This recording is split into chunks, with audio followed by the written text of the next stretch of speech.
pessoal, boa noite.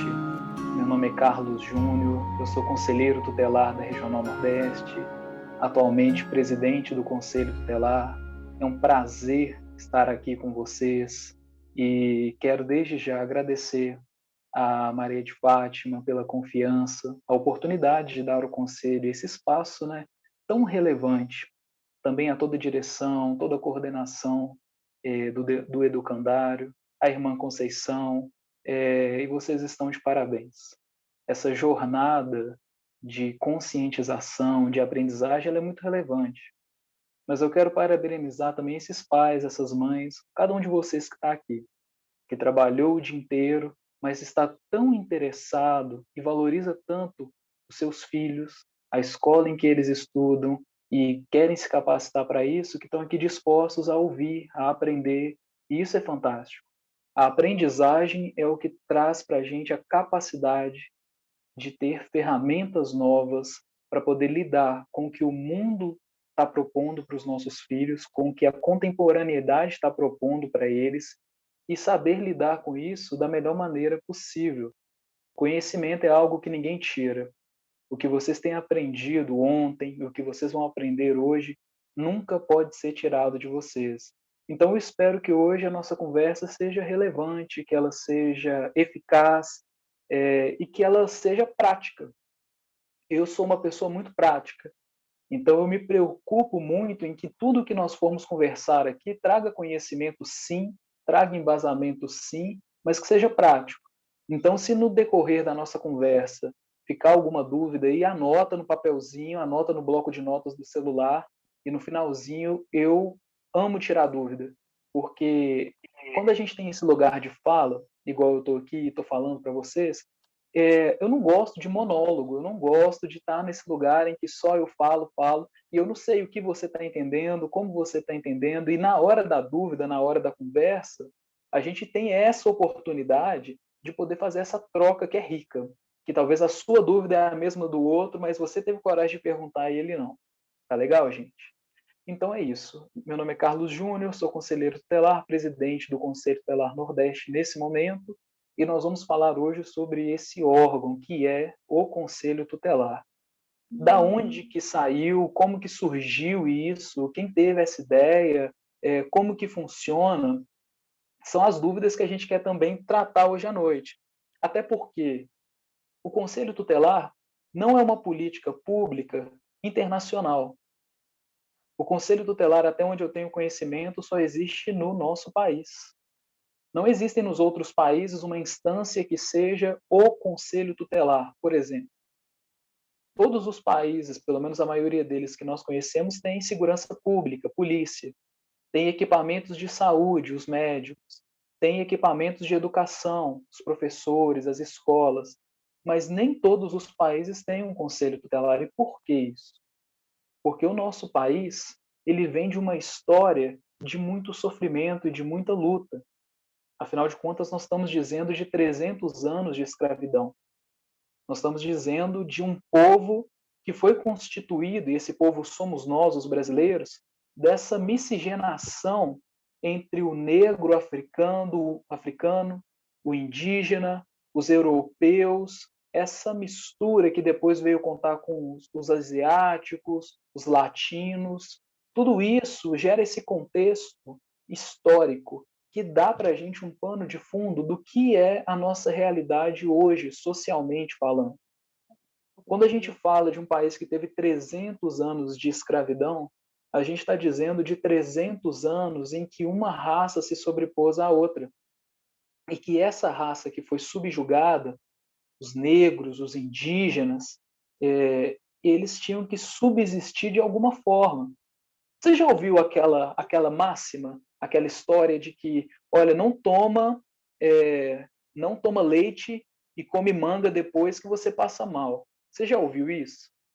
Essa história, ela é muito colocada de uma cultura de que os senhores de escravos não queriam que os seus escravos fossem lá na fazenda, roubassem o leite da vaca, tomassem e em seguida comessem as frutas. Então, o que eles fizeram? Eles criaram esse estigma: você vai passar mal, você vai morrer. Então, é um povo que está tentando se alimentar.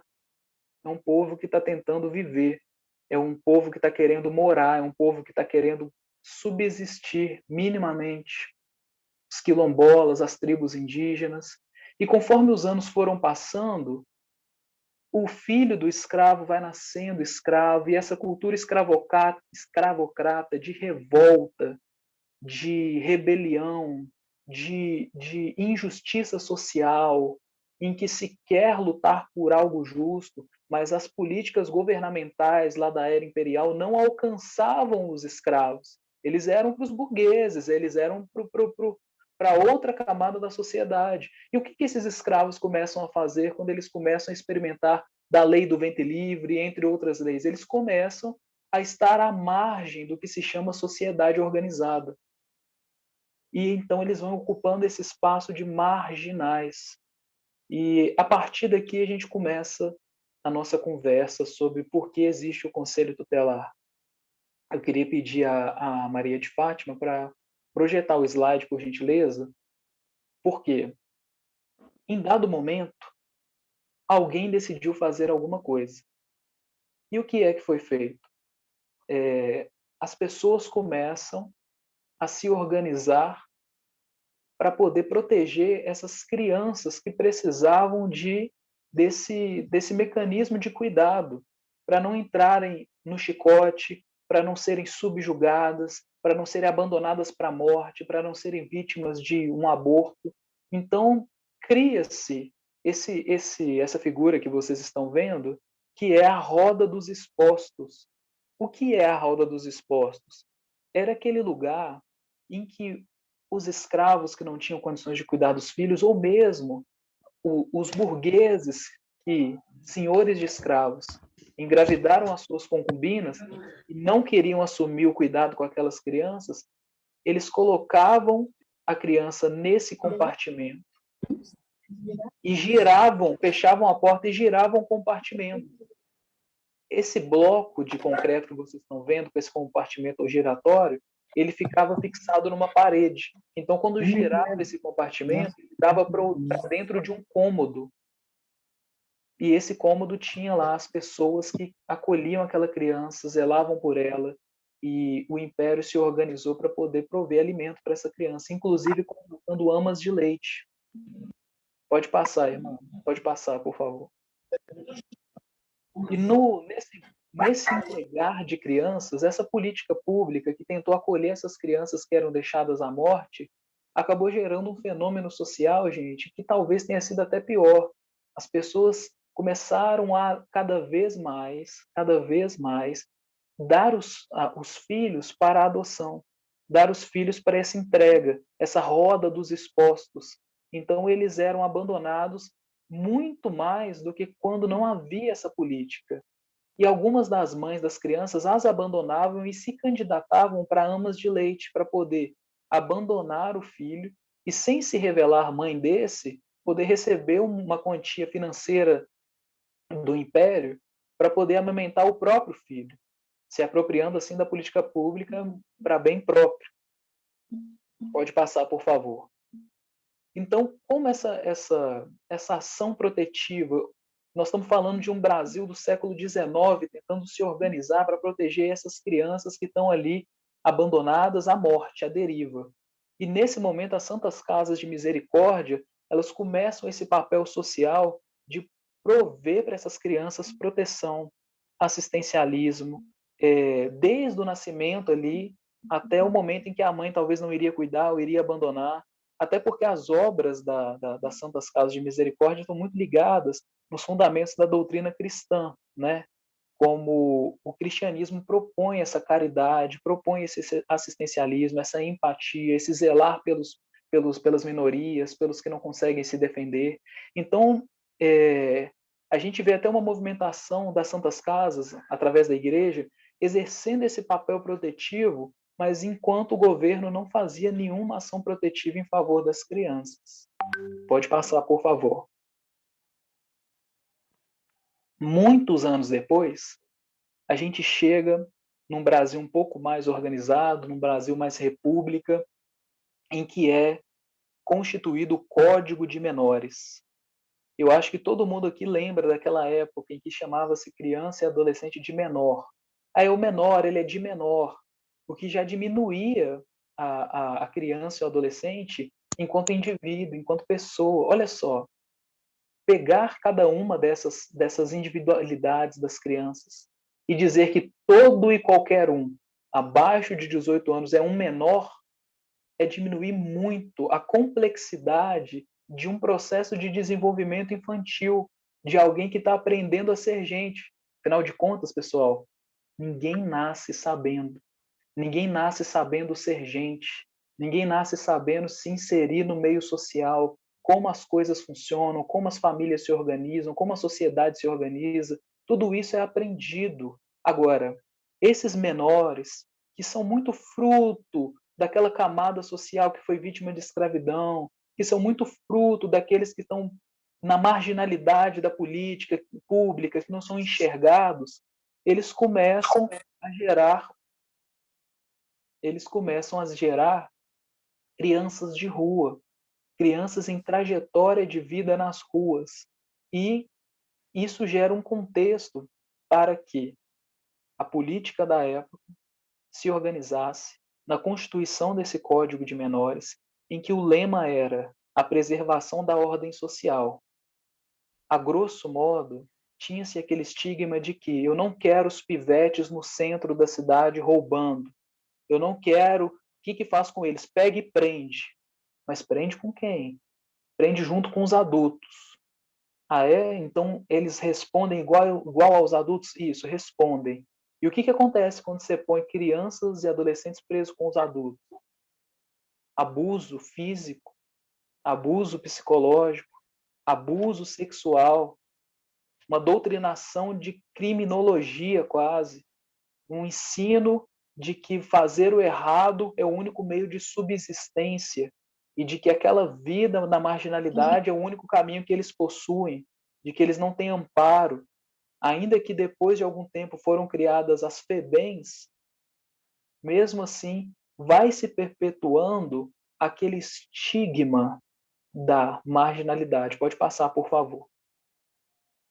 E esse estigma vai configurando que o de pele escura, o moreninho, o do cabelo enroladinho, ele é o pivete, ele é o ladrão, ele é o drogado, ele é o trajetória de vida nas ruas, ele é o marginal, e ele tem que ser preso, ele tem que ir para a FEBEM, ele tem que ser detido, ele tem que ser afastado desse lugar de sociedade organizada, afastado desse lugar em que nós vivemos uma instância social, e ele é quase desassocial, ele é quase um bicho. Enquanto, por outro lado, aqueles que apresentam outras características físicas, aqueles que apresentam um outro tipo de roupa, um outro tipo de fala, um outro tipo de vestimento, eles têm esse direito de proteção, eles têm esse direito de cuidado. Onde? Na família. Agora, aquele que não tem nem família, aquele que tem 12 irmãos, aquele que tem 14 irmãos, aquele que não tem o que comer, ele vai sendo cada vez mais estigmatizado como marginal. E isso só reforça na mente no contexto histórico, na mente dessas crianças, que o único caminho que lhes resta é essa marginalidade. Pode passar.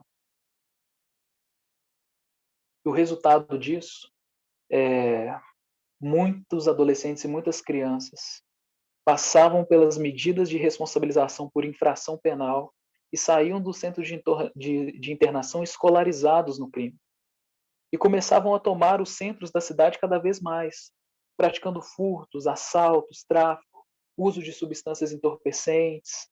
Ou seja, não dava para tratar crianças como adultos. Não era correto, naquela instância, uma política voltada para limpar uma cidade. A política tinha que ser voltada para organizar pessoas, para empoderar famílias, para capacitar os vulnerabilizados, para alimentar aqueles que estão marginalizados. Nesse sentido, tem uma revolução na década de 80. Pode passar, por favor. E essa revolução traz a Constituição que a gente conhece.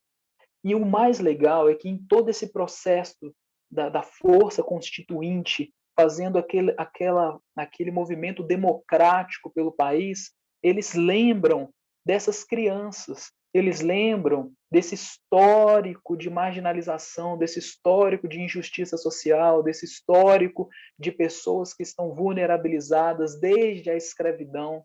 E eles colocam lá no artigo 227 da Constituição, o legislador vai propor, é dever da família, da sociedade, do Estado, assegurar à criança e ao adolescente, a criança, ao adolescente e ao jovem, com absoluta prioridade, o direito à vida, à saúde, à alimentação, à educação, ao lazer, ao profissionalismo, e eles vão falando essa infinidade de direitos que antes não existiam, que antes eles eram invisíveis, porque não se falava nem em criança, adolescente e jovem, não se dividia assim, se falava no menor, e o menor era só mais um que respondia. Com base na força do artigo 227, o poder legislativo continua debruçado em cima dessa questão infância, em cima dessa questão adolescência. Pode passar, por favor. E no ano de 1990 é criado o Estatuto da Criança e do Adolescente, o ECA, que vem com uma força e uma capacidade de interpretação humana, psicológica, social, assistencial, jurídica.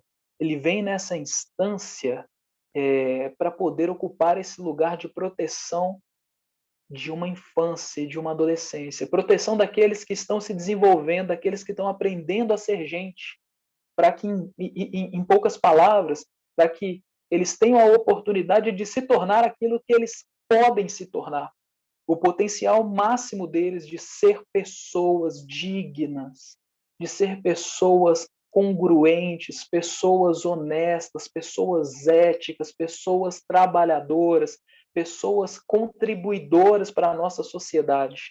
Então, nesse movimento de criação do ECA, a Pastoral da Criança e a Igreja Católica foram fundamentais para poder colaborar nos manifestos, colaborar na pressão sobre o legislativo, para que se conseguisse fundar uma lei, porque a partir do momento que vira lei, lei a gente cumpre. E aí, em 13 de julho de 1990, nós fomos presenteados com o Estatuto da Criança e do Adolescente, Lei 8.069/90. Pode passar, por favor. E o que o Estatuto fala? Ele vem dizer lá no artigo 1º que essa lei dispõe sobre a proteção integral à criança e adolescente.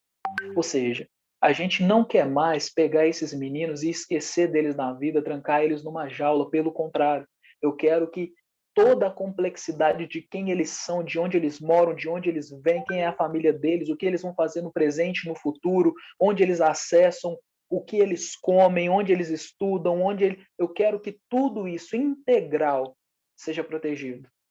Porque isso é cuidar do nosso país, gente.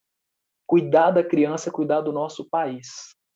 Cuidar do adolescente é cuidar do nosso país. Dar a eles capacidade de romper os estigmas e viver uma vida digna é dar a eles capacidade de ser influência para as próximas gerações.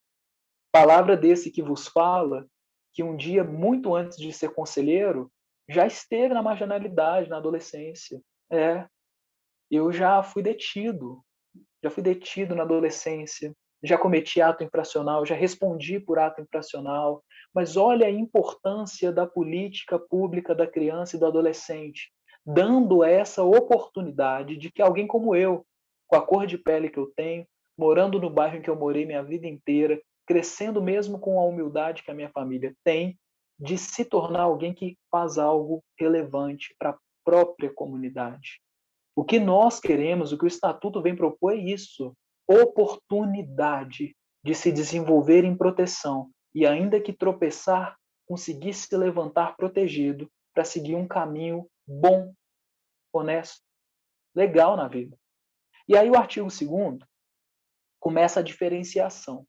Considera-se criança, para os efeitos dessa lei, a pessoa até 11 anos, 11 meses e 29 dias. ou seja, 12 incompletos. E os adolescentes são considerados entre 12 e 17 anos, 11 meses e 29 dias, ou seja, 18 incompletos. Essa diferenciação pelo ECA, é claro que se der tempo, porque eu já estou assustado com esse relógio, a gente vai entender que isso muda muito a percepção da pessoa enquanto indivíduo. A maneira com que o ECA trata a criança é muito diferente da maneira com que o ECA trata o adolescente. Pode passar, eu vou dar uma acelerada para a gente conseguir falar de algumas coisas importantes no pouco tempo que. Então, olha só, o artigo 6º do Estatuto, pessoal, ele vem trazer uma das revoluções sociais, psíquicas, jurídicas, que muda a maneira com que a gente olha as crianças desde 1990. E olha o que ele fala. Na interpretação dessa lei, levar-se-ão em conta os fins sociais, ou seja, essa lei tem uma finalidade social, mudar esse país, trazer oportunidade para essas crianças construírem um novo Brasil, que não seja marginalizado, que não seja violentado, que não seja fragilizado, a que ela se dirige. As exigências do bem comum, os direitos individuais, coletivos e a condição peculiar da criança e do adolescente como pessoas em desenvolvimento. Você já parou para pensar que tudo que os seus filhos sabem sobre vida, eles aprenderam primeiro na sua casa, depois com os amigos e em seguida na escola? Que ficar sentadinho na carteira dele é algo aprendido? Que ficar comportado durante uma missa é algo aprendido? Que obedecer o pai e mãe é algo aprendido? Que poder entender que antes de atravessar a rua eu tenho que olhar para os dois lados é algo aprendido? Porque, gente, além de chorar para falar que fez cocô, que fez xixi, ou que está com fome, ou que está com sono, o bebê não sabe de mais nada. Condição peculiar de pessoa em desenvolvimento implica dizer que eu preciso proteger essa criança, eu preciso proteger esse adolescente para que ele se desenvolva num meio saudável, protegido, em que ele tenha condições de. O que acontece? Na interpretação dessa lei, a gente está dando oportunidade para essas crianças de se desenvolver nesse ambiente seguro, mas como eu faço isso? Não adianta eu pegar um papel que seja legal e escrever: a criança tem direito de se proteger na sua condição peculiar de pessoas em desenvolvimento, se eu não crio mecanismos para proteger essa criança. Não adianta escrever lá no Senado Federal. Não adianta, pessoal, escrever na lei que ela tem direito se eu não crio mecanismos para dar a ela esse direito. Então, como é que eu faço? Pode passar, por favor. Nesse instante, o nosso legislador, ele pode passar. Ele cria essa instância que se chama Conselho Tutelar. E esse Conselho Tutelar é um órgão difícil, às vezes, de compreender.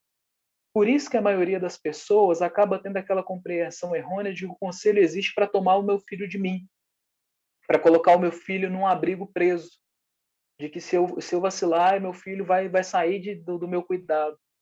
E o conselho é tão mais complexo que isso, porque o conselho faz ações que tem uma vertente da assistência social, mas ele não é um órgão da assistência. Ele dá orientações que também têm cunho pedagógico, mas ele não é um órgão da saúde. Ele toma decisões e aplica medidas que também estão ligadas ao judiciário, mas ele não é um órgão do juizado.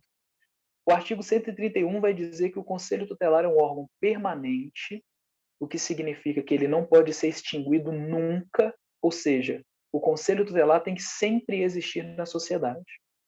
Ele é autônomo, o que significa que na maneira com que nós, conselheiros, trabalhamos os nossos casos, nós não estamos debaixo de uma hierarquia, nem do juizado, nem da delegacia, nem do Ministério Público. Eu tenho autonomia para conduzir os casos da maneira mais protetiva que eu julgar para aquele momento, claro que com base no que o ECA propõe. A legislação também vai dizer que ele não é jurisdicional, ou seja, eu não sou um órgão do judiciário. E é encarregado por quem, gente? Encarregado pela sociedade. de zelar pelo cumprimento dos direitos da criança e do adolescente.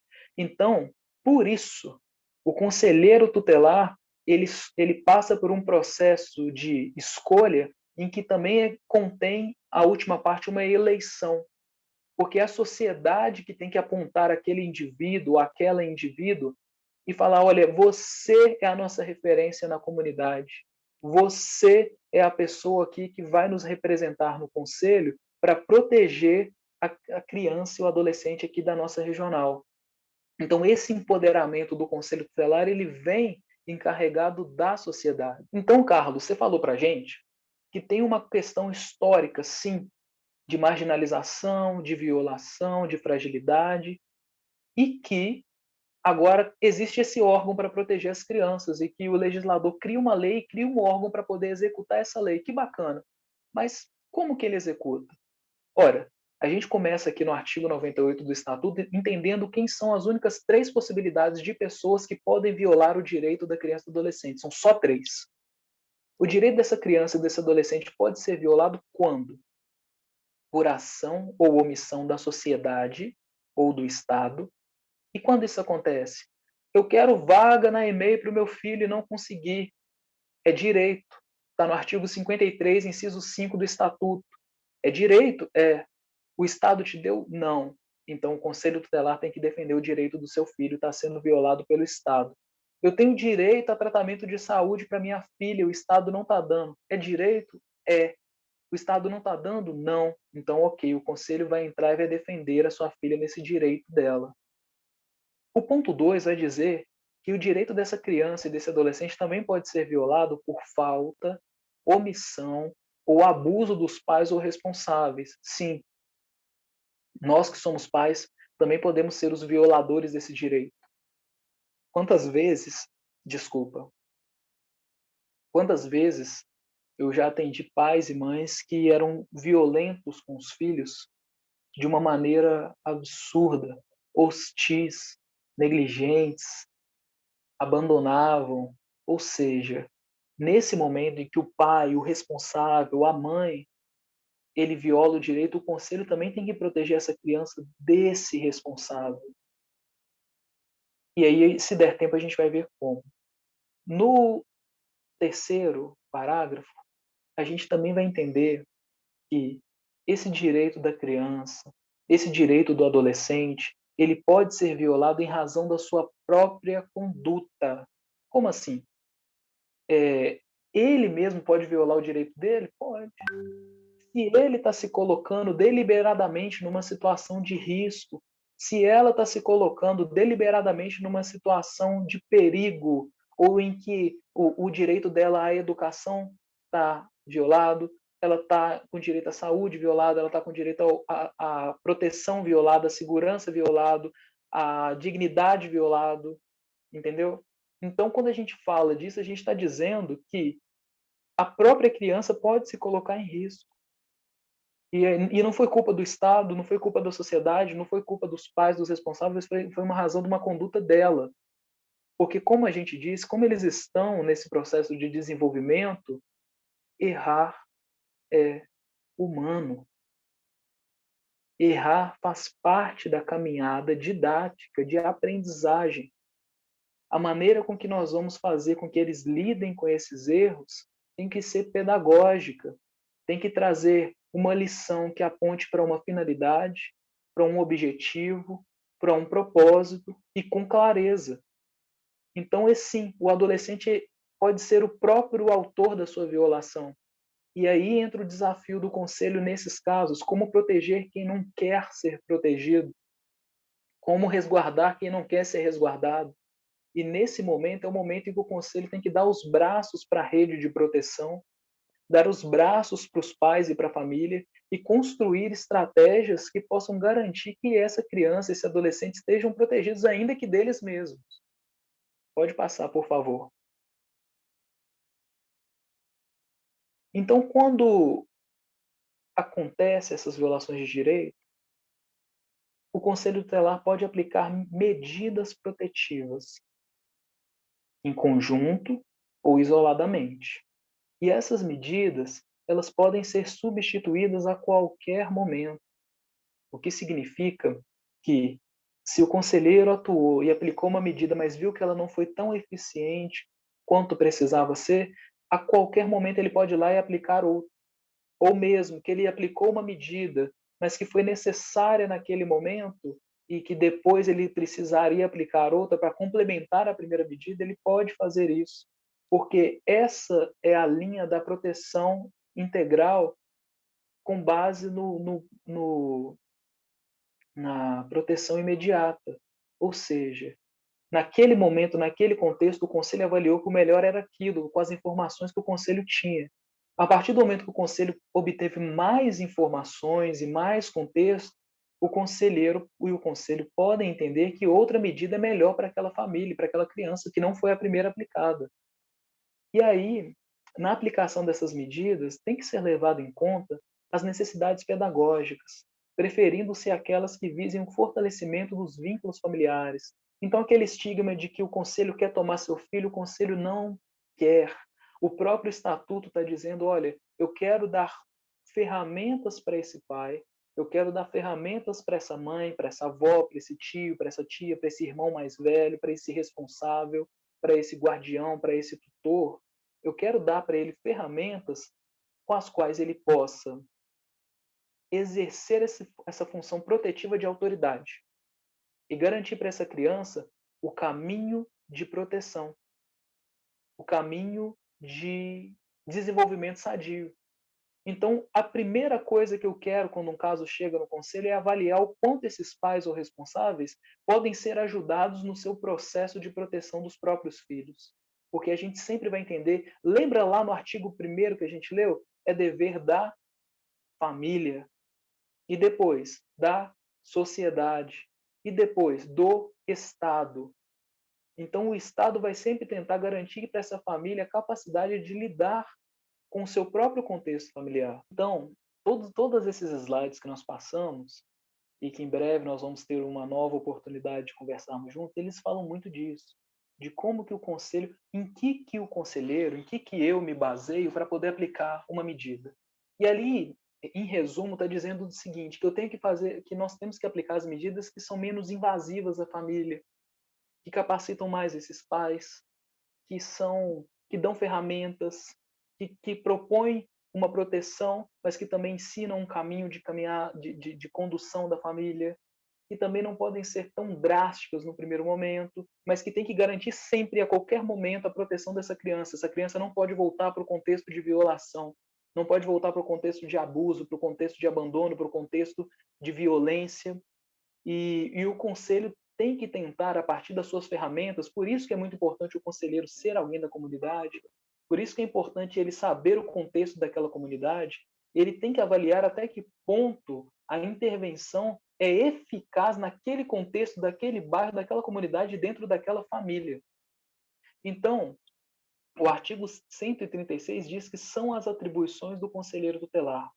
Você pode voltar um slide, por favor, Fatinha? São atribuições do Conselho Tutelar aplicar medidas. Essas medidas, atender os adolescentes nas hipóteses previstas e aplicar.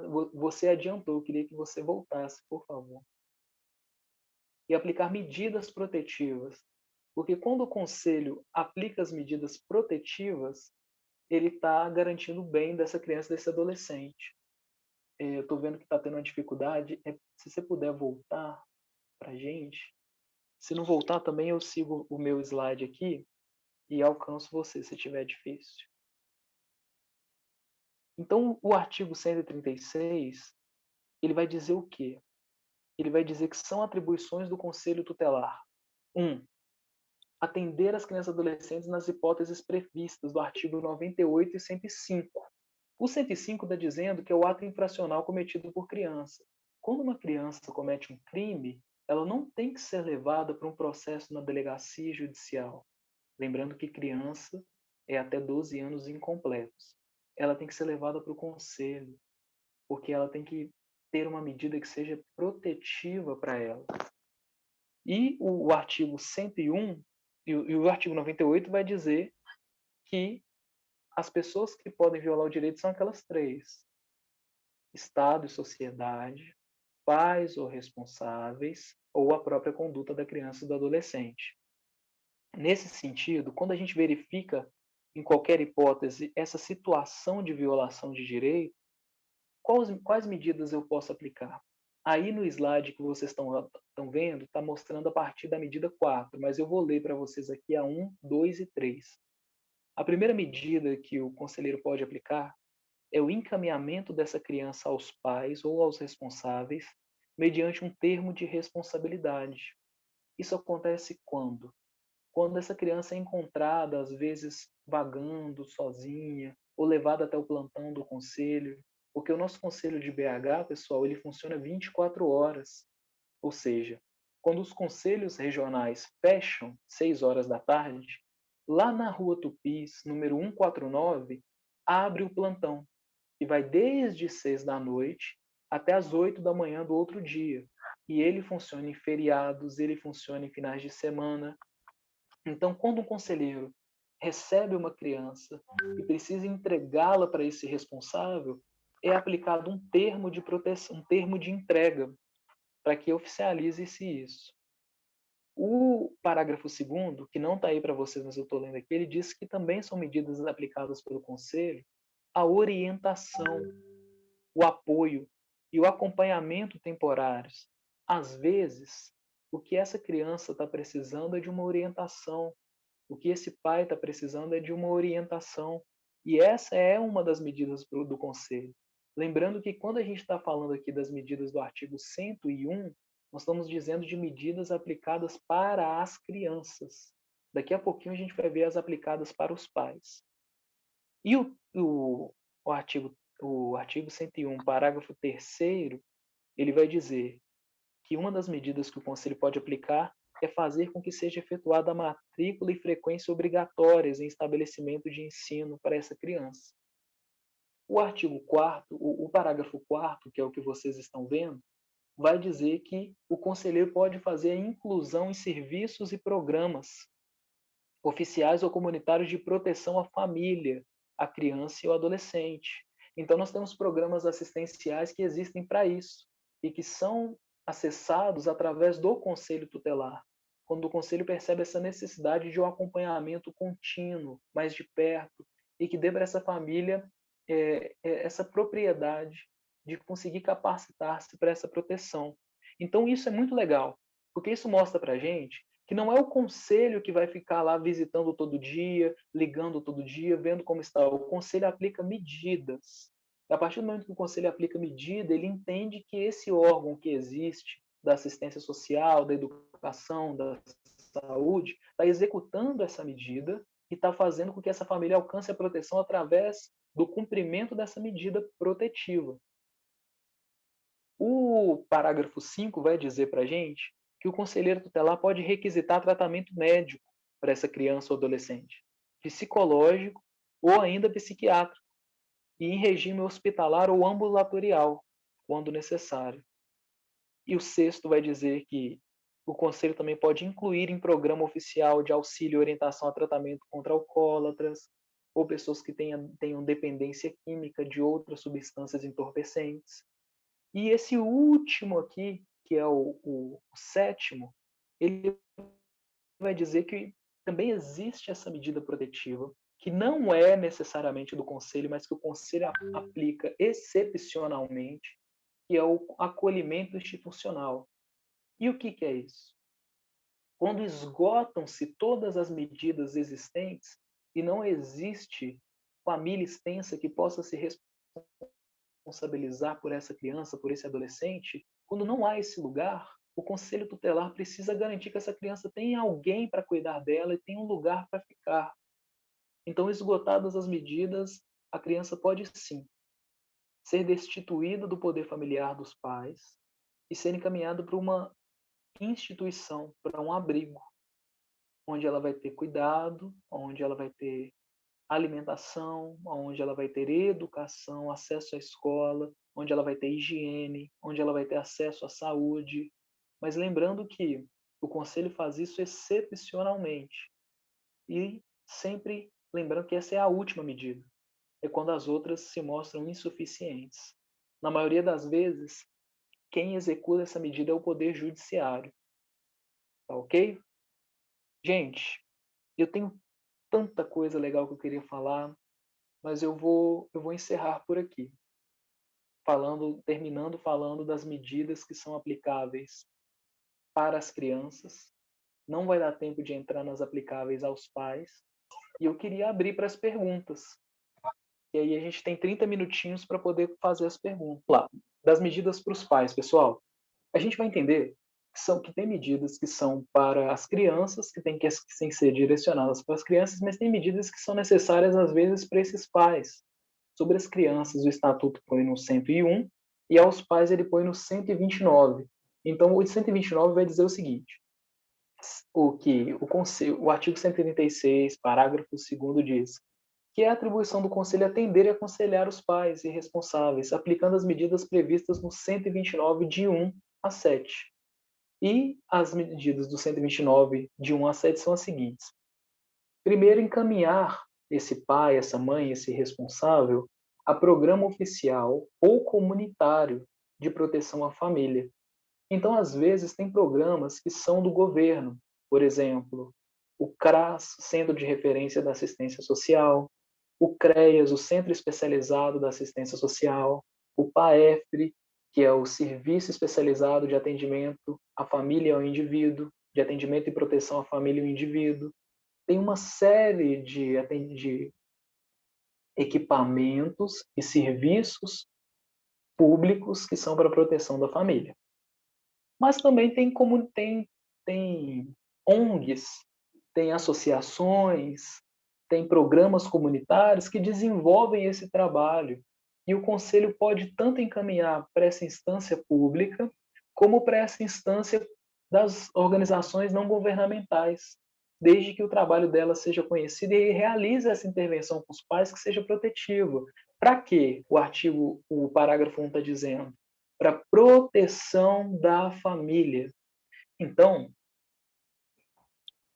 o 2 vai dizer o seguinte: encaminhar a serviços e programas oficiais ou comunitários de proteção, apoio e promoção à família. Inclusão em programa oficial ou comunitário de auxílio, orientação e tratamento a alcoólatras e toxicômanos. Então, às vezes, quem vai precisar do tratamento contra o álcool, quem vai precisar do tratamento contra a dependência química não é o adolescente, não é a criança, é esse pai. E o Conselho pode ter essa força de requisição para requisitar esse serviço para esse pai. Pode passar, por favor. O terceiro vai dizer para a gente, o parágrafo 3º, que um dos encaminhamentos possíveis é o encaminhamento ao tratamento psicológico para esse pai, tratamento psiquiátrico para esse pai, para essa mãe, para esse responsável, que às vezes quem está precisando lidar com seus conflitos internos através da intervenção terapêutica não é apenas a criança, mas também esse responsável. Mesmo que ele apresente um quadro de saúde mental, que é um CID, né, que é o Cadastro Internacional de Doenças, seja uma bipolaridade, seja um transtorno de ansiedade degeneralizado, seja uma depressão, seja qual for a doença de ordem de saúde mental, ou ainda que seja apenas um sofrimento mental por causa de um contexto, o Conselho garante que esse pai possa ter esse tratamento através do encaminhamento ao serviço público. O quarto vai dizer que a gente também vai poder encaminhar esse pai ou responsável, essa mãe ou responsável, a cursos ou programas de orientação. Olha só como que essas medidas, gente, têm um cunho pedagógico. Olha só como que o Conselho quer preservar essa criança, esse adolescente na família dela, e que essa família melhore, que essa família evolua, que essa família absorva essas medidas e ponha-as em prática para a proteção dessa criança que antes estava violada, ou que antes estava ameaçada.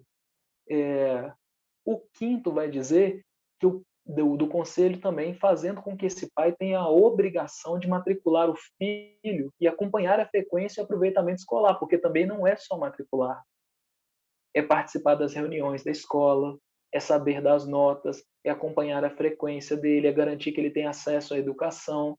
E o conselho faz esse papel também de exercer isso. E todas essas medidas que eu estou dizendo para vocês, elas estão dizendo muito de uma ação do conselho que é obrigatória.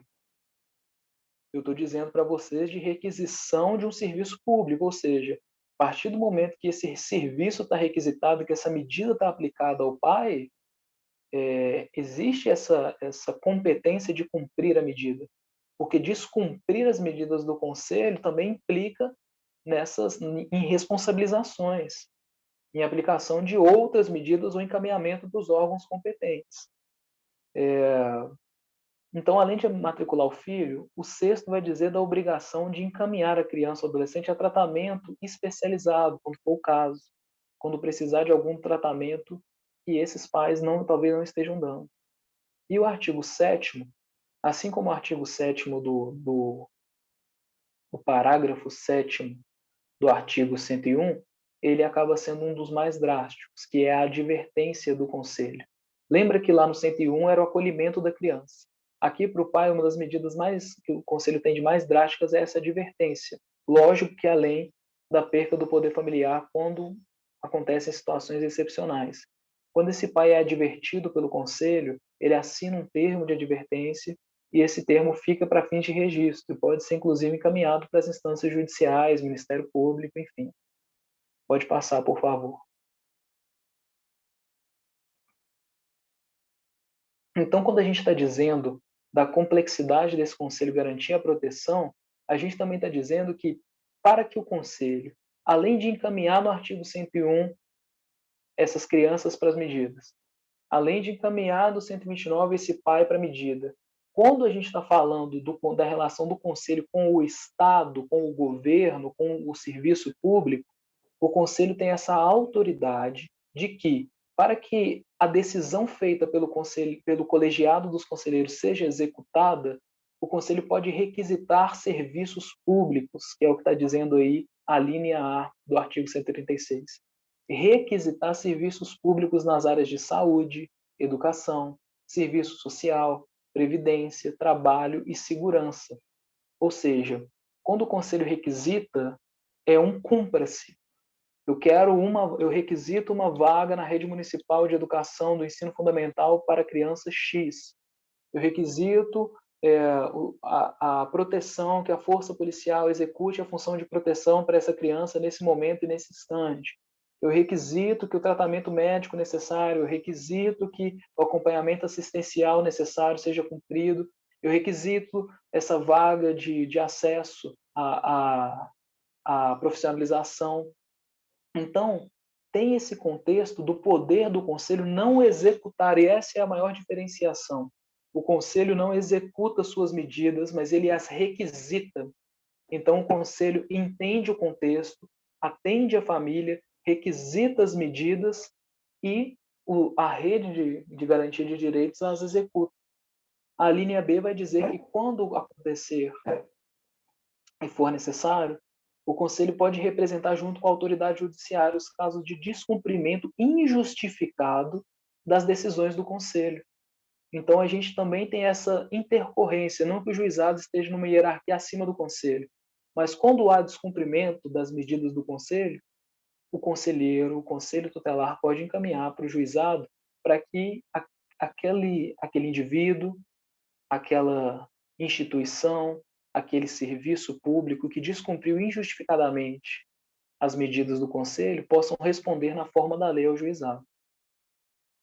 Então, assim, pessoal, a gente acaba com as medidas para os pais, a gente fala de uma coisa muito importante que é a requisição dos serviços públicos, que é o conselho requisitando, mas não executando, intervindo, acompanhando, aplicando as medidas. E eu queria saber que dúvidas você tem para a gente, que dúvidas vocês têm para a gente poder conversar um pouquinho aqui.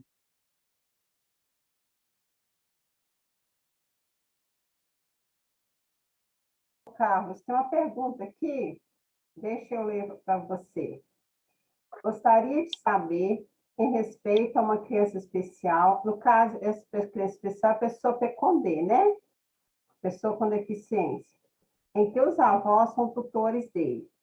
quando ele se torna maior, o que eles devem fazer para continuar dando assistência a ele, já que ele dependerá sempre de uma pessoa para acompanhá-lo? Bacana. Quem Quando ele se perguntou foi a torna Simone Dias.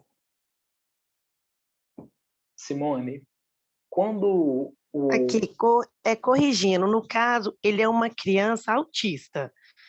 Ele tem déficit, ele é autismo e tem um atraso mental também. entendi. Simone, quando ele tem essa condição também de saúde mental, com esse diagnóstico, enquanto ele for menor de idade, ele tem essa atenção também, além da atenção que é especializada para a criança, ele também tem essa atenção especializada para a condição peculiar dele, enquanto diagnóstico de autismo, de retardo mental. A partir do momento que ele se torna um adulto, as medidas do conselho não cabem para ele, mas existem instâncias do serviço da saúde que aí eu vou assumir a minha limitação em conhecê-las, que vão falar que ele carece de uma tutela, mas que está para além do direito da criança e do adolescente. Está mais ligado a essa questão da pessoa adulta com deficiência. Consegui, pelo menos, Entendi. esclarecer? Ô, Não, Simone, ô, entendi Carlos, sim. você me permite fazer um complemento nesse caso? Claro. Simone, você é de qual regional? Leste. Leste. Deixa eu te falar, você vai procurar, tá? A Regional Leste, quando estiver funcionando, claro, né? Lá tem o Sim. serviço de proteção à pessoa com deficiência.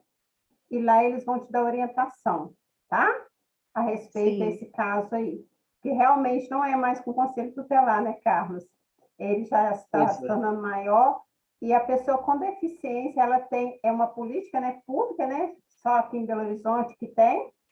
E eles vão te dar toda a orientação para você proteger essa pessoa com deficiência. A gente chama pessoa com deficiência porque ele tem uma deficiência já em laudo, entende? Sim, sim. Tá bom? Obrigada. Mas qualquer coisa também estou à disposição. Você é mãe de adolescente? Sim, no caso, seria irmão da Estela. A da Estela, Cristina.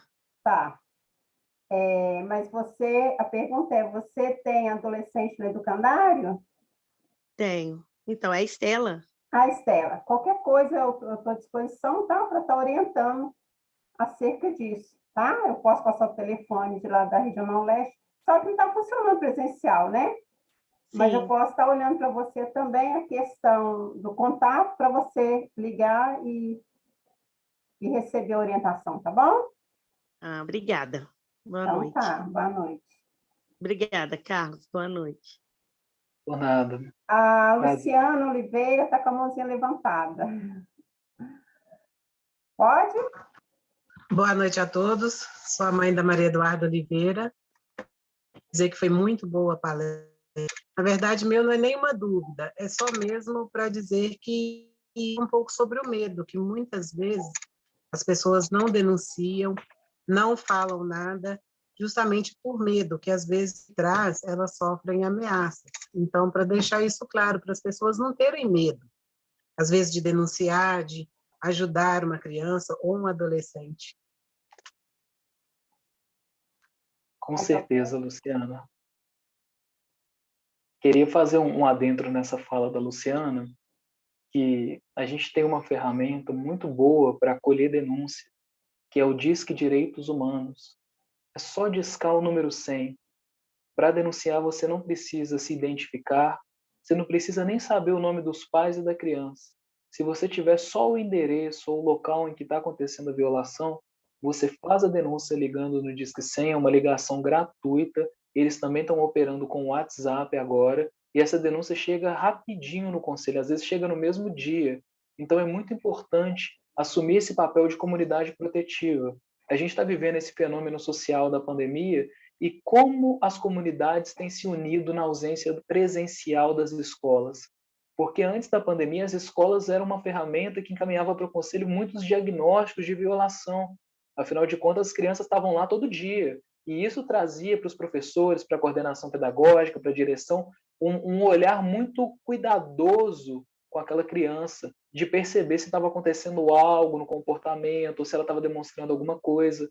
Na ausência presencial das escolas, a comunidade deve assumir esse papel de ligar no Disque 100, de ir presencialmente no conselho, sempre lembrando que as denúncias são anônimas, seja por telefone, seja por WhatsApp, seja presencialmente, e que isso ajuda a salvar vidas, tá, gente? É muito importante que a Luciana pôs. Você está de parabéns, viu, Luciana, por entender essa complexidade. Esses pais aqui do Educandário são 10 demais também, né, gente? Vocês estão num outro nível. Olha que bacana, Carlos. Nós temos o João Pedro, que quer fazer pergunta. Os pais, assim, então, também, sabe, muito presente na nossa... Ontem nós tivemos, hoje também. João Pedro, a palavra está com você. Pode fazer sua pergunta. Olá, boa noite, Olha, tudo João bem? Pedro. Não é o João Pedro, não, é a mãe do João Pedro. Ah, tá. João Pedro é o filho. Desculpa pela João gafe. Pedro é o filho. A minha pergunta, né, é tipo assim, após o momento a gente fazer a denúncia, com quanto tempo? É de imediato? Eles já vão apurar a denúncia para ver né, se é verídica mesmo? Com quanto tempo? 24 horas, né, após fazer a denúncia no SEM? Ótima pergunta. Como que é seu nome? Desculpa, né, eu nem falei. Meu nome é Sheila. Ô, Sheila, ótima pergunta. Bom, antes de responder ela, eu vou pôr um pano de fundo, background para a gente um pouco. Belo Horizonte tem 9 conselhos tutelares, um para cada regional de BH. Barreiro, Centro-Sul, Leste, Norte, Nordeste, Noroeste, Oeste, Pampulha e Venda Nova. Então, nós estamos falando que a Nordeste, que é a nossa região, que conta com 70 bairros, tem um conselho tutelar, com 5 conselheiros super comprometidos, cada um dos 5, todos são muito competentes. Na verdade, quando eu digo todos, o Odos é por minha conta, que eu sou o único conselheiro homem. São 4 mulheres e só eu de homem no conselho. E nesse contexto, nós estamos falando de 5 pessoas super comprometidas com a causa que têm que atender as demandas de uma regional do tamanho da Nordeste, 70 bairros, que no último censo que foi feito em 2010 contava com 350 mil habitantes. De 2010 para cá, quantos prédios não foram construídos, quanto a Nordeste não cresceu, né? Então, falando disso, eu estou te dizendo da demanda. A demanda é grande. A gente não tem medo dela, não. A gente gosta dela.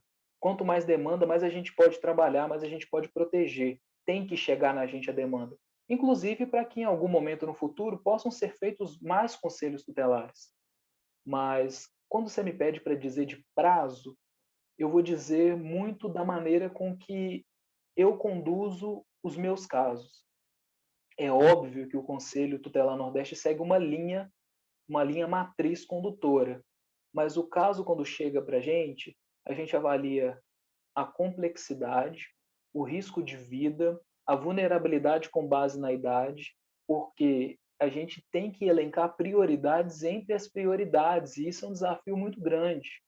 Um menino de 12 anos apanhando é grave, mas um menino de 2 apanhando, ele tem menos ferramentas de comunicação, de desenvolvimento, de estrutura física do que o de 12. Não que o de 12 precise ser menos protegido, mas o de 2 está numa situação de risco, de segurança, de saúde muito maior que o de 12. Então, o que eu vou fazer primeiro? Eu vou atender o de 12, eu vou mandar uma notificação, sim, eu vou visitar, sim, eu vou atuar, sim, mas primeiro deixa eu ver esse aqui que está com risco de vida. Deixa eu ver essa aqui que foi ameaçada de morte. Deixa eu ver esse que está sofrendo abuso sexual e eu não consigo pôr a cabeça no travesseiro em paz enquanto eu não for lá e ver o que está acontecendo e tirar ele desse cárcere, tirar ela desse cárcere. Então está muito ligado à subjetividade e o risco que cada violação apresenta para essas crianças. Então, qual que é o modus operandi do conselho? Que a gente vai tratar mais a fundo numa outra oportunidade. A denúncia entra, O padrão é uma carta de notificação, que é uma intimação do conselho, mas a gente chama de notificação, é o que a lei põe, para que essa família compareça. Diante do não comparecimento, a gente pode insistir através de outra carta, a gente pode fazer uma visita, porque o conselho tem esse veículo para isso, ou a gente pode tentar pesquisar com a rede. O centro de saúde, você conhece essa família aqui? Como é que está funcionando esse contexto? Eles são atendidos? Ou escola, como é que está? Ou assistência social básica, como é que está?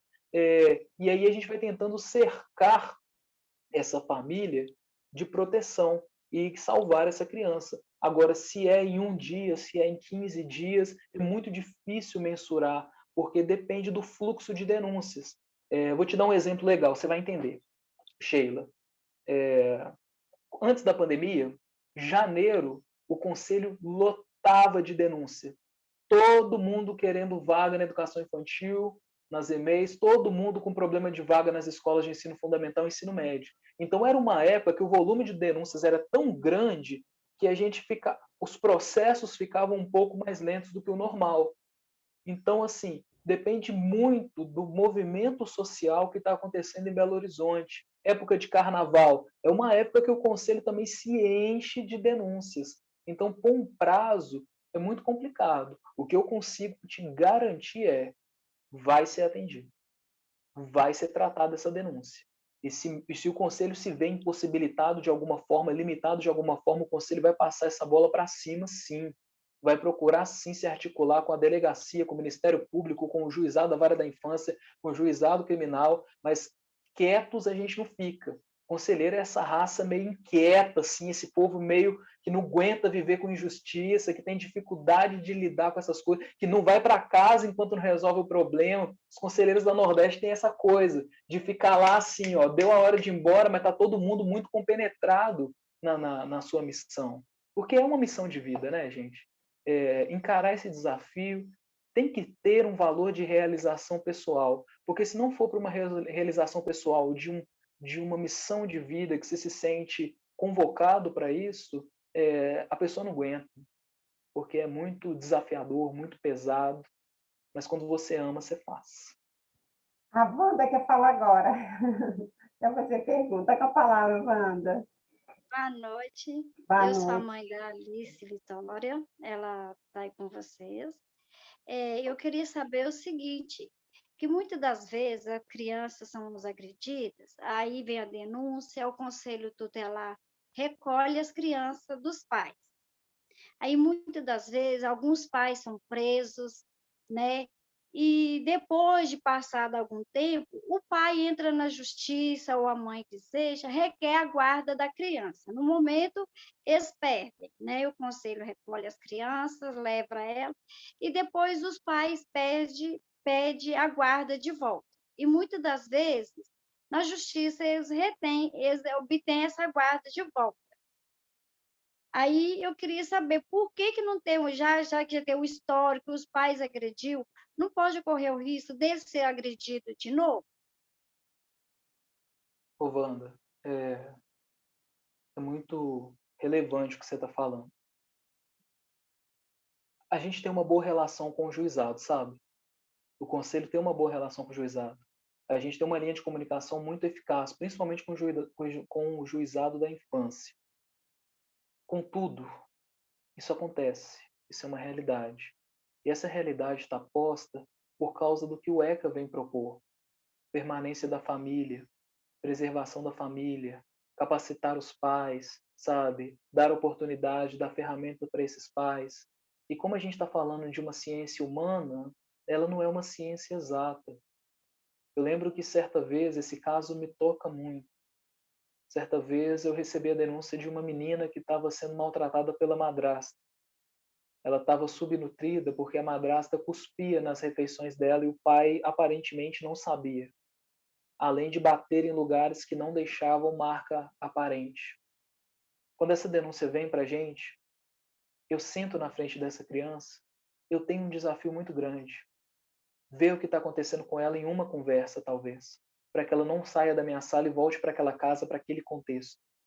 Então, eu vou te falar, eu planto até bananeira na sala. O que precisar. Eu pego papel, eu fui professor de desenho muitos anos, então eu pego o papel, eu sento o desenho e eu vou tentando ganhar aquela confiança, eu vou falar, o que está acontecendo?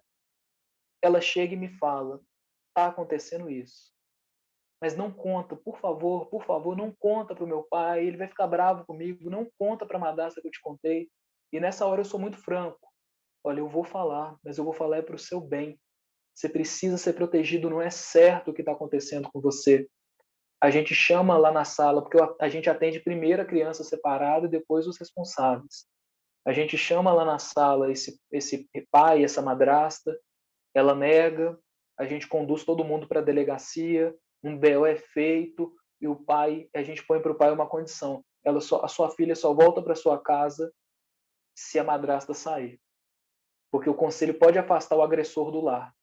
E o pai fala, mas não tem jeito, porque a casa não é minha, a casa é dela. Mas você não tem família, você não tem parente, você não tem família em BH, você não tem ninguém, como é que não é? Não tem jeito. Ou então a sua filha, infelizmente, ela vai para a instituição de acolhimento, para o abrigo.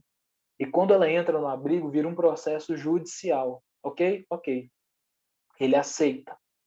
A criança vai para o abrigo, a gente faz um relatório muito bem embasado, manda para o juiz. Depois nós tivemos até a oportunidade de visitar ela no abrigo, ela ficou gordinha, ela estava feliz da vida. Só que depois a gente recebeu a notícia do óbito dela. Ela faleceu.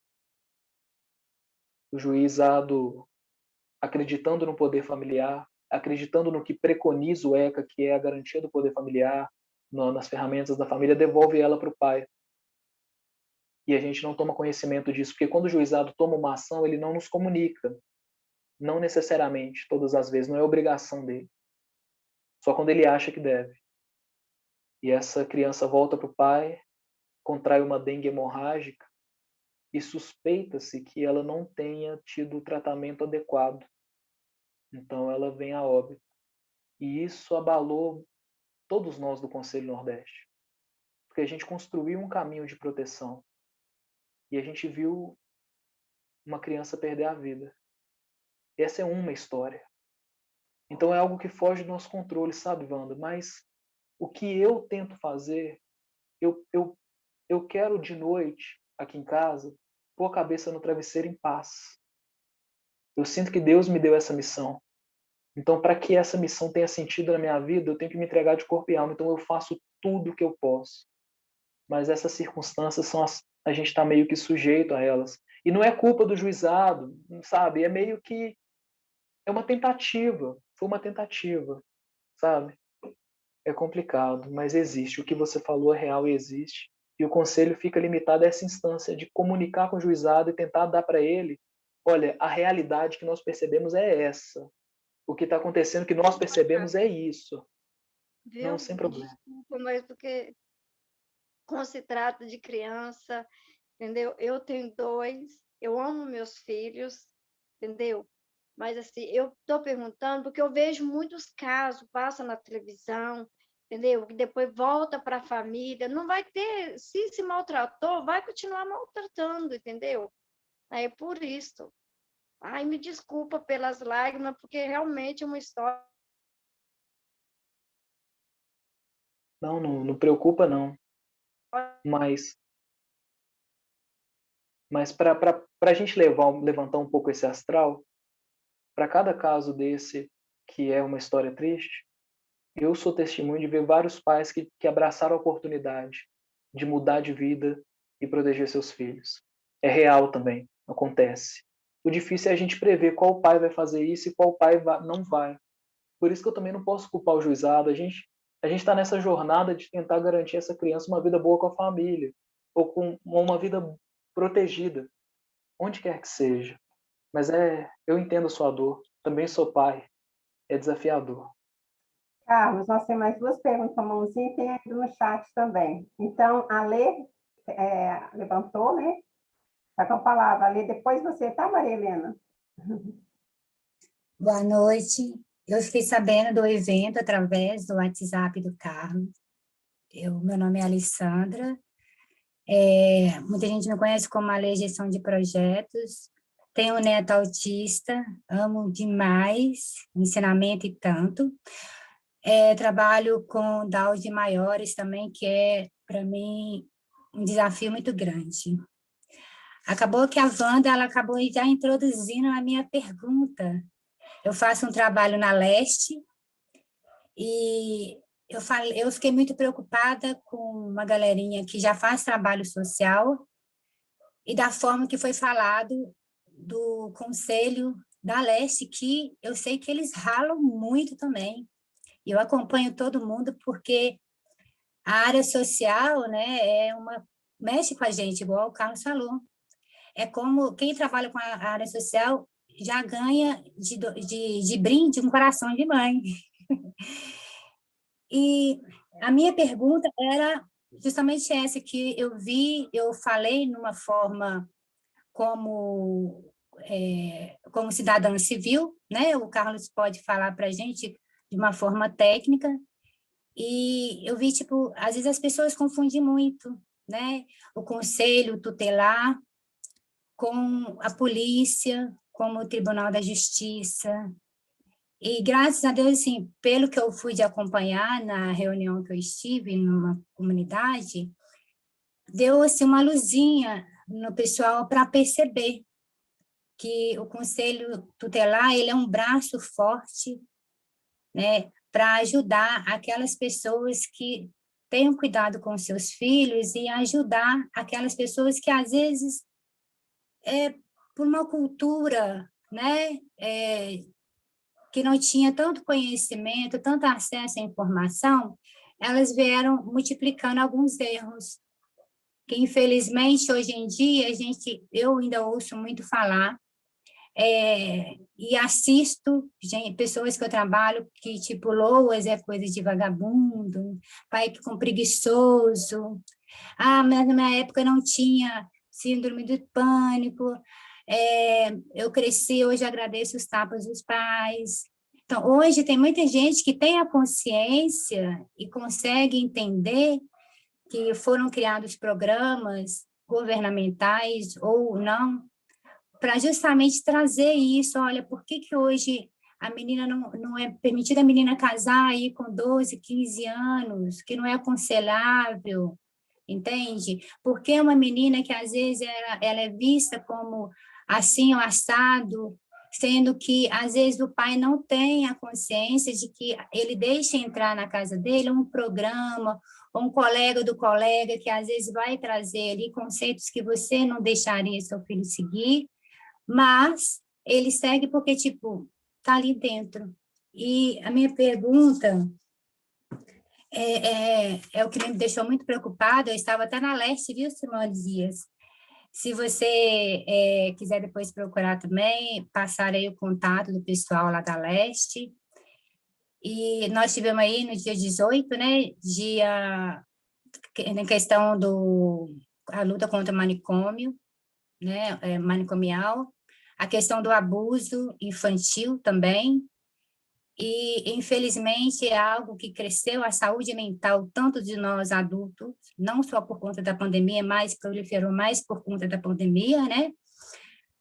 E quanto à violência, como o Carlos abordou, tanto psicológica, emocional, física, né? Hoje, acredito que a maioria das pessoas que estão aqui já tem esse olhar, já tem essa atenção, esse zelo para os deles e para os outros da comunidade, né? Entendemos que não é só responsabilidade da polícia, do Tribunal da Justiça, do Conselho, de mim como mãe dos meus filhos, ou avó dos meus netos, mas sim olhando o filho dos outros, o neto dos outros, com essa atenção.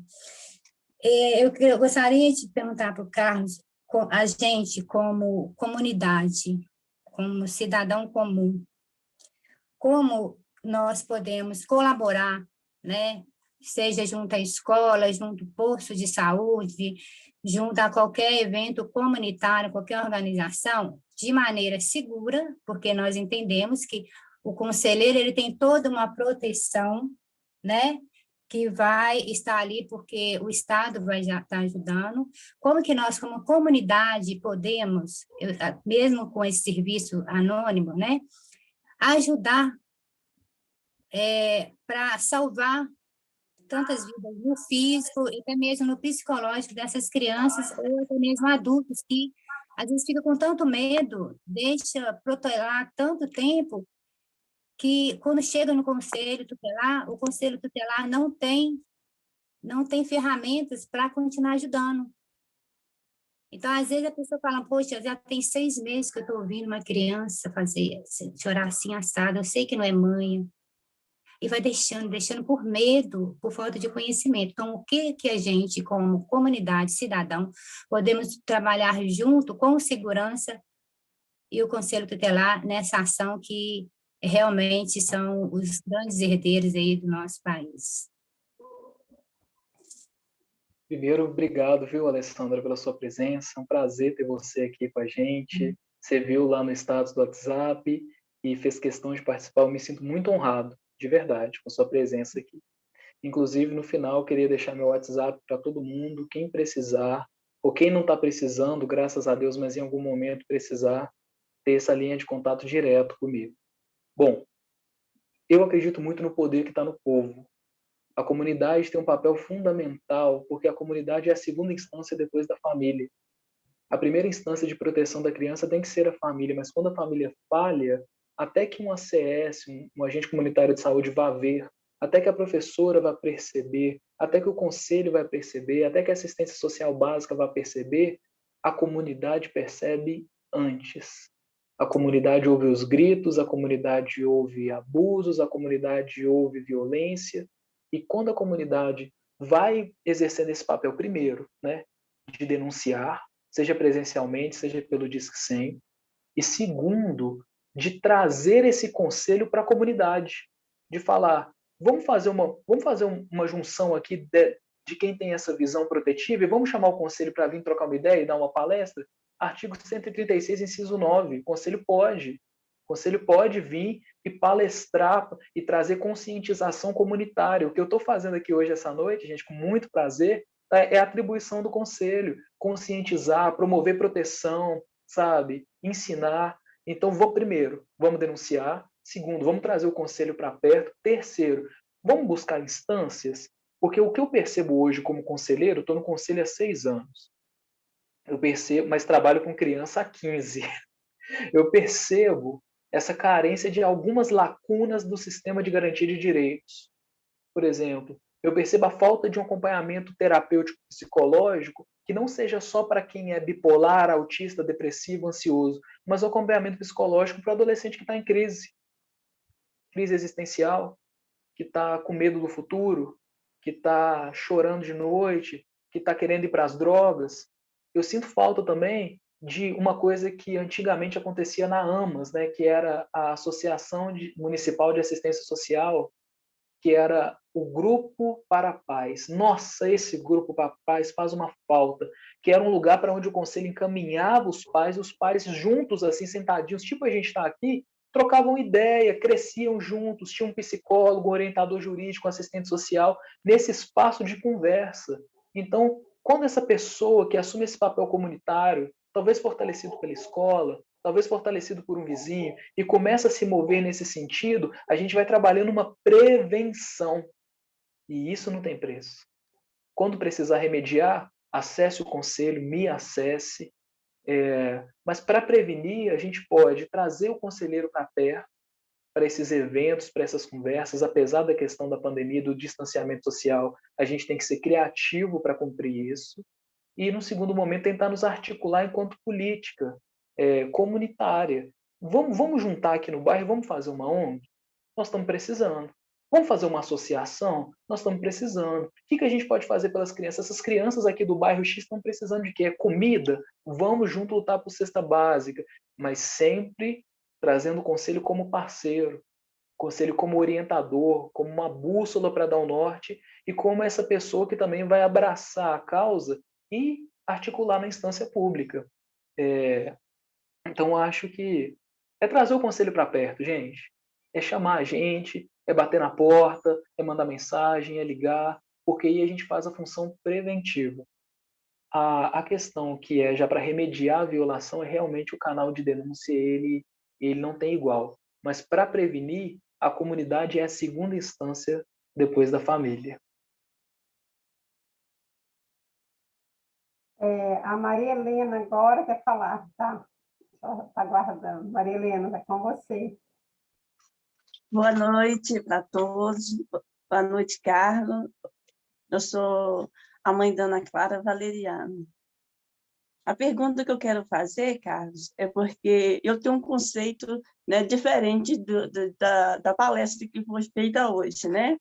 Porque pouco tempo eu procurei a ajuda do Conselho Tutelar, eu fui surpreendido pelo comportamento da conselheira, teve um comportamento inadequado. E eu não tive êxito nenhum lá. Eu tive que procurar ajuda de outros órgãos para me ajudar, porque o Conselho Tutelar não fez nada.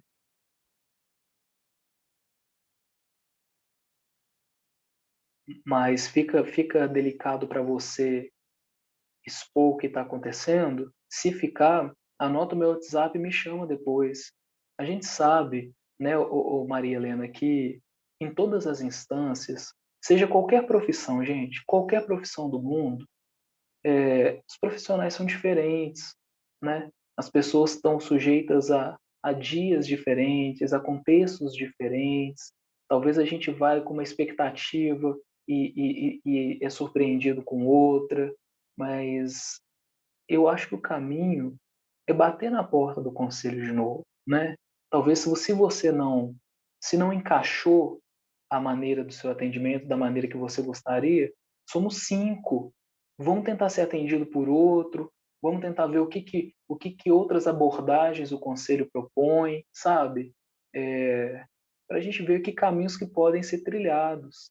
É claro que eu não quero também expor sua família nem nada, não acho legal a gente discutir o seu caso aqui, mas depois eu estou à disposição, porque também a gente tem que avaliar muitos contextos, o que você está precisando, quando precisando, como precisando, o que está acontecendo, e isso está para o conselho ou isso não está para o conselho.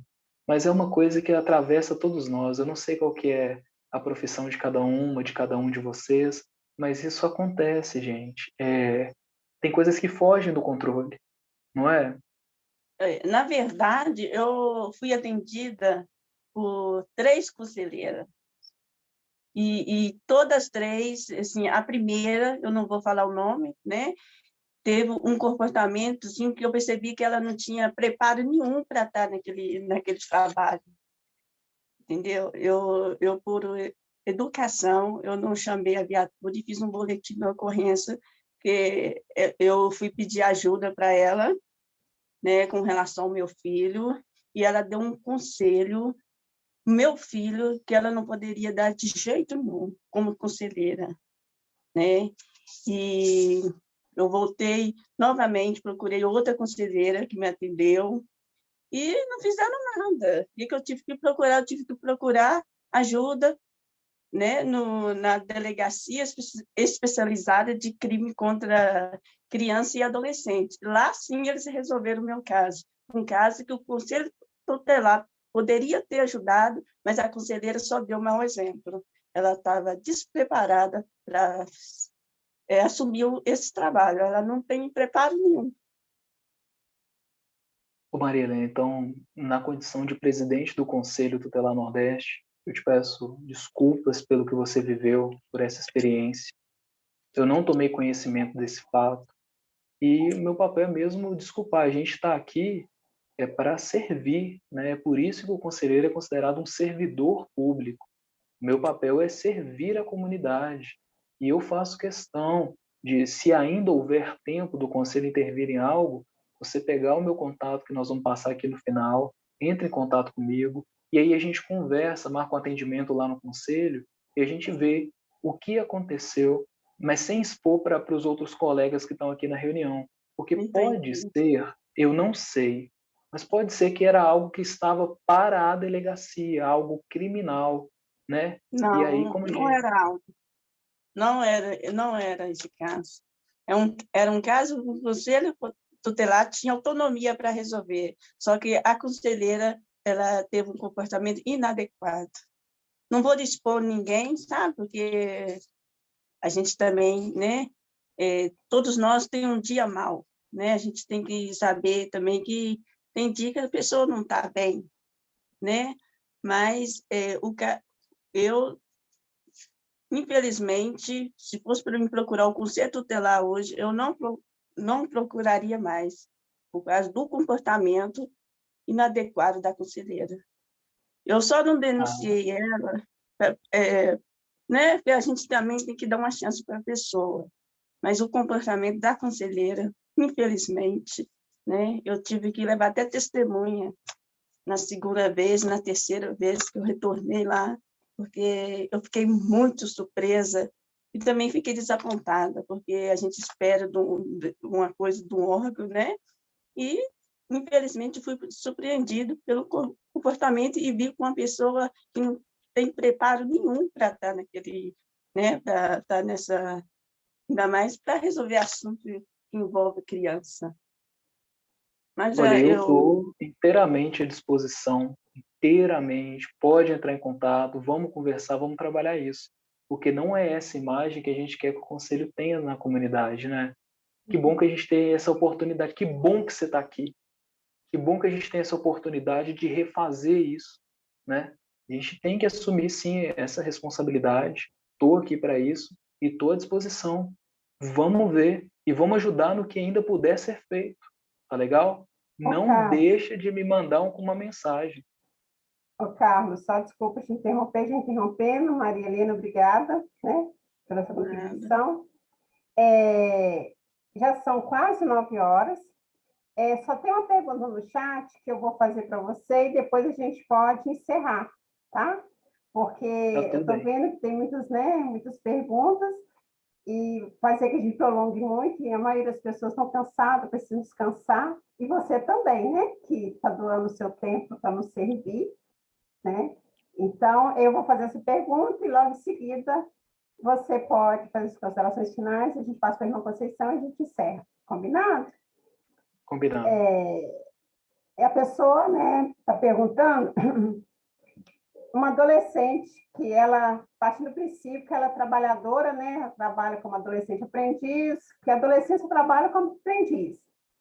E ela resolve que até 18 anos, né, a adolescente, ela está na tutela dos pais, está na guarda dos pais, né? Ela não é autônoma para ela tomar as decisões dela, ainda que ela venha trabalhar, que ela trabalha e ele tem o dinheiro dela nesse caso. Então, ela quer saber o seguinte, quando um adolescente sai de casa sem consentimento dos pais para ir morar com o namorado ou namorada, né? E chegar ao conhecimento de uma instituição de ensino, qual a medida essa instituição deveria tomar? Bacana. Né? Aí, no Tem caso, alguma... pode ser quando ela estuda ou quando ela trabalha, né? A questão é que ela, deixa eu ver se eu entendi, ela foi morar com o namorado sem o consentimento dos pais. Isso. Tem Às vezes alguma ela já criança... trabalha, se sente autônoma, diz, eu posso morar, e às vezes o pai, né, é protetor, é o guardião, ele não permite, mesmo assim ela vai. Ou ele vai. Tem alguma criança ou adolescente na nossa live aqui? Algum pai está com alguma criança que está ouvindo o que eu estou dizendo? Porque o que eu vou dizer, eu gostaria de dizer mais para os pais nesse momento. Acho que não, né? Eu tenho uma filha. Eu estou com minha filha de 15 anos. Então, não. Eu estou com minha filha também. Bacana. Ô, Carlos, então você pode mandar essa resposta depois para a gente? O que você acha? Não, eu acho que todo mundo, seria bom se todo mundo tivesse acesso a essa informação agora, mas eu vou tentar dizer ela da maneira mais clara possível para que não haja má interpretação. Então vamos lá. A gente está falando de que o adolescente, a partir dos 12 anos, ele está com alguns regimes legais diferenciados da criança. Tem coisas que o adolescente faz que a criança não pode fazer. E tem coisas que o adolescente, apesar de adolescente, também não pode fazer. Por exemplo, a criança não pode trabalhar e nem deve. Mas o adolescente, a partir dos 14 anos, pode trabalhar na condição de aprendiz. O adolescente, num processo de disputa judicial, a partir dos 12 anos, ele pode optar com quem ele quer ficar, seja com o pai, seja com a mãe. Então, eu estou tentando mostrar para vocês que tem algumas diferenciações. Quando a gente está dizendo de uma adolescente que foi morar com o namorado, nós estamos dizendo do seguinte: até onde está a violação de direito contra essa adolescente? Ela está com o namorado exercendo o direito de ir e vir, mas ela está com o namorado morando com ele. Bem, ele é maior de idade, ela está frequente na escola, ela está com seus direitos de adolescente garantidos. A mãe e o pai, que são os detentores do poder familiar, estão dando amparo e acesso. E a dúvida que eu imagino que essa pessoa que perguntou tem é: como dar amparo, cuidado, sem fortalecer e incentivar essa saída dela de casa? É um caso complexo. É um caso em que a gente tem que entender no atendimento lá na sede do conselho, e eu estou à disposição para essa mãe para isso. A gente tem que entender por que essa adolescente sai de casa, quem é essa pessoa que está com ela e que contexto é esse contexto em que ela está morando agora, onde eu encontro a violação de direito. Se há violação, há medida do conselho. Se não há violação, a gente está falando de uma organização familiar, em que houve um conflito, uma discordância, mas que a adolescente está protegida, apesar desse contexto. Mas essas linhas são muito subjetivas, elas estão muito na interpretação do contexto. Então, dizer aqui nessa nossa palestra, ok, está certo ou não está errado, do ponto de vista legal, tem que ser estudado mais a fundo. E eu estou à disposição para isso. Tentei responder e já vou fazer as minhas considerações finais. Obrigado, Maria de Fátima, por essa oportunidade. Eu peço desculpa por talvez ter sido prolixo ou qualquer coisa que eu tenha dito que talvez não tenha sido agradável para alguém, mas me coloco inteiramente à disposição. Agradeço a irmã Conceição, agradeço a direção, coordenação, presidência desse educandário. Gostei demais dessa oportunidade, eu sempre gosto desses momentos, eu acho que isso é o que muda. E para aqueles que quiserem o meu contato, eu coloco o WhatsApp à disposição, principalmente nesse momento de pandemia, porque a gente às vezes quer falar com o conselheiro para poder entender se deve ir no conselho ou não, ou como fazer. Então, ligação para mim é um pouco difícil, mas o WhatsApp em algum momento do dia eu respondo. Quem quiser anotar é o 982882747. Eu estou à disposição dessa comunidade, estou à disposição. Você pode repetir, por favor? Posso sim. É o 982882747.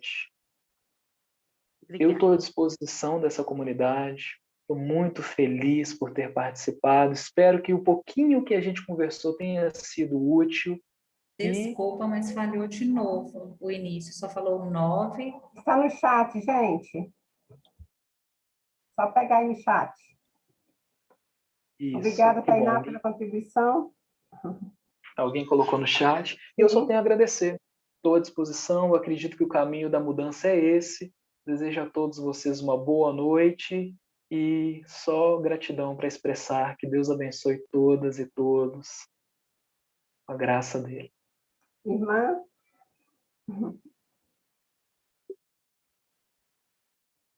Pois é, Carlos, foi muito bom estar com você e a nossa ideia de tentar aproximar o Conselho Tutelar dessa comunidade vem de alguns relatos, de algumas experiências, né, Fatinha? Uhum. Realmente é que muitos têm negativas do Conselho Tutelar. E a gente também, né? Então, a gente tem escutado, eu já tenho 6 anos que estou aqui nessa entidade, inúmeros relatos. Então, desde a última eleição, né, Fatinha, a gente conversou muito sobre isso, da gente tentar aproximar e aproximar o conselho da comunidade porque é algo que a gente não procura só para curar a ferida, né, depois que ela abriu. Então, nós acreditamos que o Conselho Tutelar, a missão maior, é realmente ajudar nesse preventivo, é caminhar. Quanto mais a gente investir no preventivo, menos nós vamos necessitar do curativo. Né? Nós entendemos a demanda desta regional, né? Eu defendo isso de unhas e dentes, no CMDCA e onde é preciso, regional muito grande, né? Como você mesmo disse, 70 bairros, e bairros com demandas e vulnerabilidades muito grandes. Então, até por isso a gente compreende e entende o quanto a gente precisa fortalecer esse conselho, né? Fortalecer essas pessoas que estão aí, porque a demanda é muito grande, gente, é muito grande, e vulnerabilidades extremas, né? Mas isso não justifica algumas falhas que existem no atendimento, né? Não justifica a experiência negativa que muitas famílias, né, têm do conselho. Então, trazer você nessa noite foi para a gente um prazer muito grande nesse sentido de aproximação, das famílias poder estar falando, olha, com o presidente do Conselho Tutelar nesse momento, gente. E você como essa figura tão simpática, bonita, né, gente? É bom a gente olhar para uma carinha bonita no final da noite, simpático, bonito, e a gente poder ir aproximando. Realmente, a gente tem que falar, parabéns para a Marlene, né, que falou da experiência dela, a gente tem que falar, porque se a gente não fala, não chega aos ouvidos, não chega ao conhecimento, e para o próprio conselho ir percebendo aonde está a falha, onde que pode estar melhorando, né, porque nada justifica um mau atendimento. Então, foi um prazer muito grande, a gente agradece muito, e com certeza, né, gente, Fatinha, Tainá, que estão aí, as nossas educadoras, essa vai ser a primeira de muitas outras que virão. Porque eu acredito que quanto mais a gente conseguir aproximar e conviver com essa comunidade, né, a gente atende todos os regionais de Belo Horizonte, tem gente aí da região metropolitana, né, é claro, o Carlos, ele é aqui da Nordeste, mas as regionais todas se comunicam. Então, é bom, é bacana que a gente conheça, entenda, para que a gente possa acessar, não só no momento que vai precisar de um curativo aí numa ferida que abriu, mas no momento que a gente pode estar precisando de algo que seja para prevenir que uma ferida vai se abrir, né? Mas, diante disso, eu agradeço muito, foi muito bacana. Acredito que atendeu as nossas expectativas, né, Fatinha, de trazer um pouquinho mais de conhecimento sobre o Conselho Tutelar, e a gente agradece muito. Que Deus te abençoe, te fortaleça, te conceda muita sabedoria no exercício da sua missão, né? Você usou essa expressão missão de vida, e a causa da criança e do adolescente, ela tem que ser uma missão de vida, não pode ser só pelo dinheiro, pelo profissional, porque a gente não dá conta. Nós, profissionais que trabalhamos com criança e adolescente, temos que assumir como missão de vida, porque vai extrapolar, né, aquela exigência do profissional. Então, por isso que Deus continue lhe abençoando nessa jornada e que a gente possa fazer muito por essas nossas crianças que Deus foi colocando na nossa vida aí. Para vocês, pessoal, obrigada pela participação, uma boa noite, de sono, de descanso, e até amanhã, se Deus quiser.